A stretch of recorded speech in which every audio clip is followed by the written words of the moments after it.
Ah yes, the city of brotherly love, Philadelphia, Pennsylvania. The city has a rich history of culture, freedom, and broken bells. But I'm not here to talk about the average sports franchises or the founding fathers. Philadelphia has many pop culture icons, from Rocky to Lil Uzi Vert. But when you think of the most famous icon to come out of the city, only one sandwich comes to mind. The illustrious, sought-after Philly cheesesteak. In the history of mankind, there has been no better combo than Philly's meat, cheese, and bun. Fuck burger.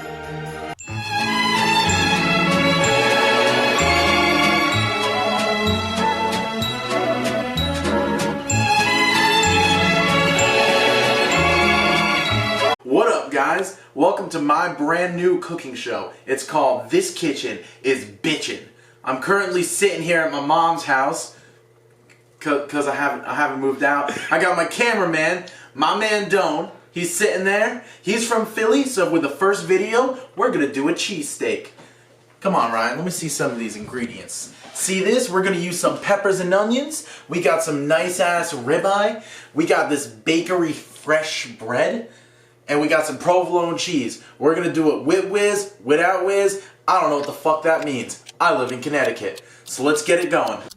So let's start with the onion. This is a Spanish onion, and I have no idea what that means, but it's supposed to be great for sauteing, grilling, and caramelizing, so why not?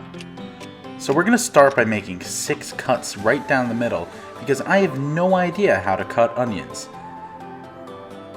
So we're just gonna make sure that we don't hit our fingers, as I almost did probably 10 times. And we're going to throw away the ends.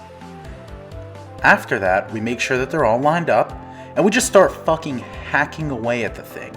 My mom's going to be quite mad at me, as my entire kitchen now smells like onions. Oh, make sure they're on the plate, and make sure that they're all diced somewhat evenly. Then, we're going to put some oil in a pan. And I'm using Chosen Foods avocado oil because it's a good neutral oil for sauteing. And I saw it in a different YouTube video, so it seems like it's a smart choice. Then, we put all of our onions in the pan and we start the caramelization. Caramelization. This is a process that's probably going to take somewhere between 15 to 20 minutes, and you want to start sweating out your onions because I think they take longer than the peppers. So as you can see, we're starting to get some nice color on the onions, and make sure that you keep an eye on them and continuously keep stirring because you don't want them tasting pretty shitty. So on to the peppers. I'm using green bell peppers, and the first thing you have to do is remove the core. It's the white thing in the middle, and you just gotta run a knife around the edges so that you can break it down and then take out all of the seeds. You don't want any of the inside stuff. It won't be good for cooking. But then you want to cut the peppers into strands, and that should be pretty easy because of the general shape of the pepper, and once you hollow out the core. Now me, as you can see, I don't cut so good. So we're just gonna go with it and we're gonna wing it. So we're going to throw it into the pan, and as you can see, the onions are caramelizing pretty nicely. So we're just going to put them all in, and hold up. Here we go. And then we're going to integrate them in and start stirring. So for flavoring, what we're going to use is Jameson. I recommend using some sort of alcohol, but we're fucking sick, so we used whiskey. Stir that in, make sure that the flavors are all introduced to each other. And we'll move on right to the meat.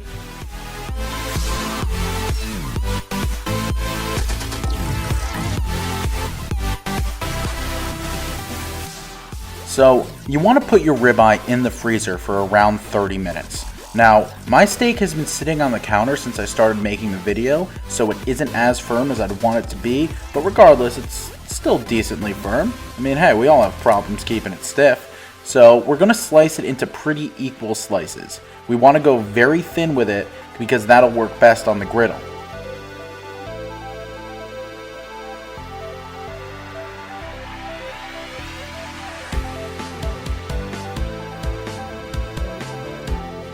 After you slice all of your steak, it should look something like this. They're all thin slices and they're ready to cook. But first, we have to get into making our homemade whiz. And for that, we're going to start and make a roux.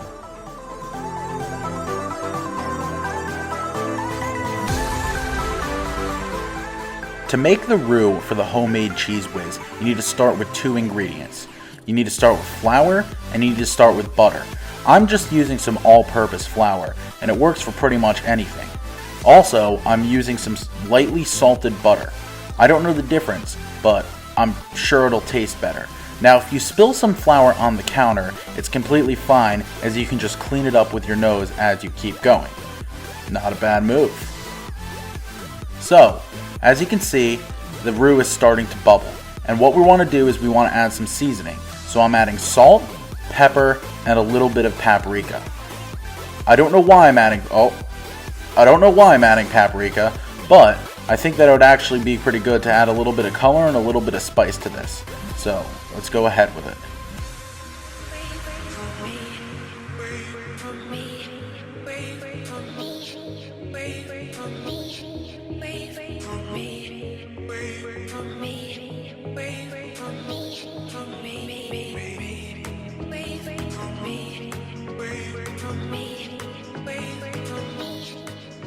So once the roux starts to cook down and the ingredients are added, we start to add some milk.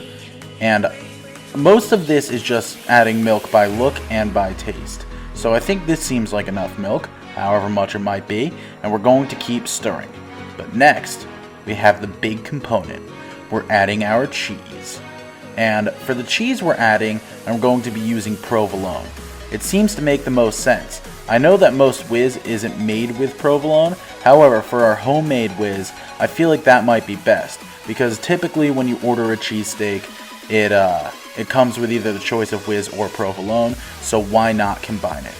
Now, I didn't know how to cut these deli slices of provolone up to put them in there, so I just kind of squashed them around in my hand and tossed them in. Pretty good. Provolone's a weird tasting cheese.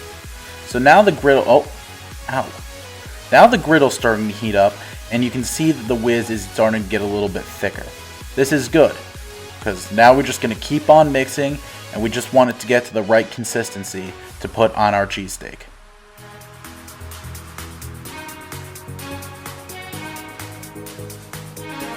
So now you can put the meat on the griddle, and you want the griddle piping hot. But as you can see, the meat is still unseasoned, and we do that for a reason. Now, I know most of you probably won't have a griddle at home, and I have no idea why I have a griddle at home, but I guess my mom put it in the kitchen. Now here we see Doan picking up the mixer for the whiz that we just made. He didn't know what went into a cheese sauce, so he's pretty fucking disgusting. Anyway, so now we put the onions and peppers in with the steak and we season. I'm using salt and pepper to start.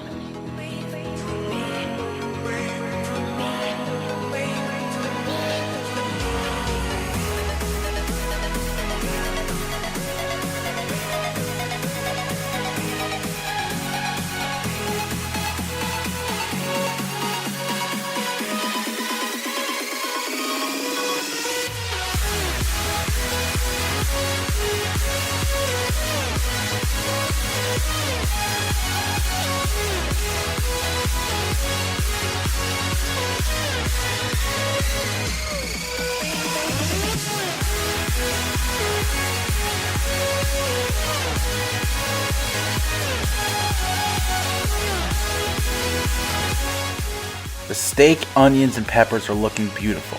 And now it's time to add some Worcestershire sauce.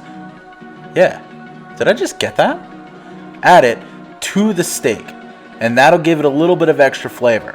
And I know for some of you Philly fanatics, it's probably not typical to put on a cheesesteak, but I want to use it because, well, I mean, it gives meat a nice flavor, so we're gonna run with it.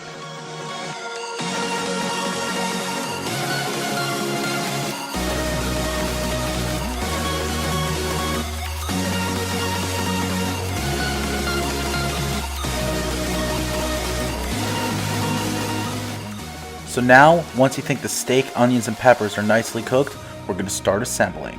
Now, don't forgot to record this footage, but I did toast the bread with a little bit of avocado oil on the griddle right next to the steak.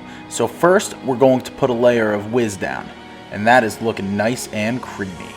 Then, we start to assemble the steak. Now, I didn't realize how hard this would be with a spatula. I'm not at Pat's or Gino's or any of those places, so I don't have the skills that those guys do. They're really good at using spatulas to put meat on sandwich buns. I do not have those skills. Anyway, we assemble, and it's starting to look really, really good. Now, we give it another drizzle of Whiz on top to finish it off. Now, I probably shouldn't use this little mixer contraption tool to mix the Whiz, because even though it mixed well, it is awful for distributing the actual Whiz. So I probably should have used a spoon here. Nonetheless, the cheesesteak looks great, and it's just about ready to eat.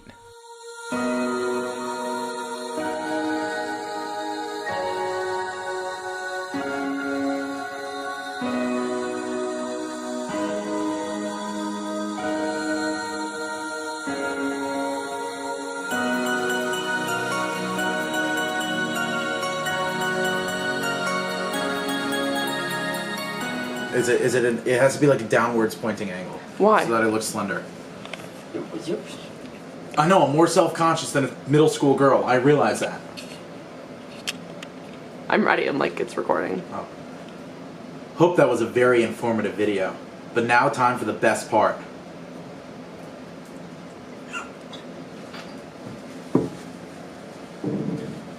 We get to try the cheesesteak. Let's see if this is as good as Philadelphia. Oh, it's a little tough right there. There it is. And for the glamour shot,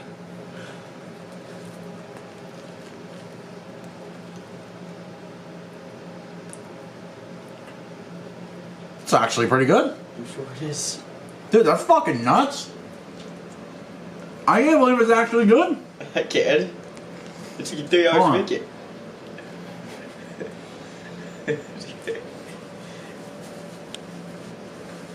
This is so funny.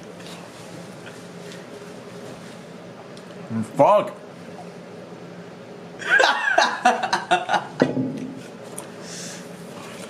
Pretty fucking good. So, what did we learn here today?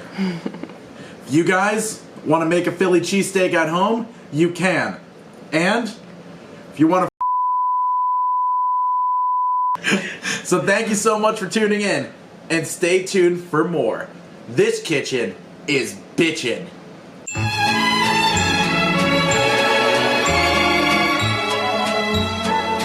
No, how'd you like it?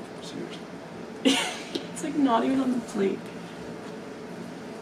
It's really fucking good. Is it better than Philly? Oh. Yeah. Yeah?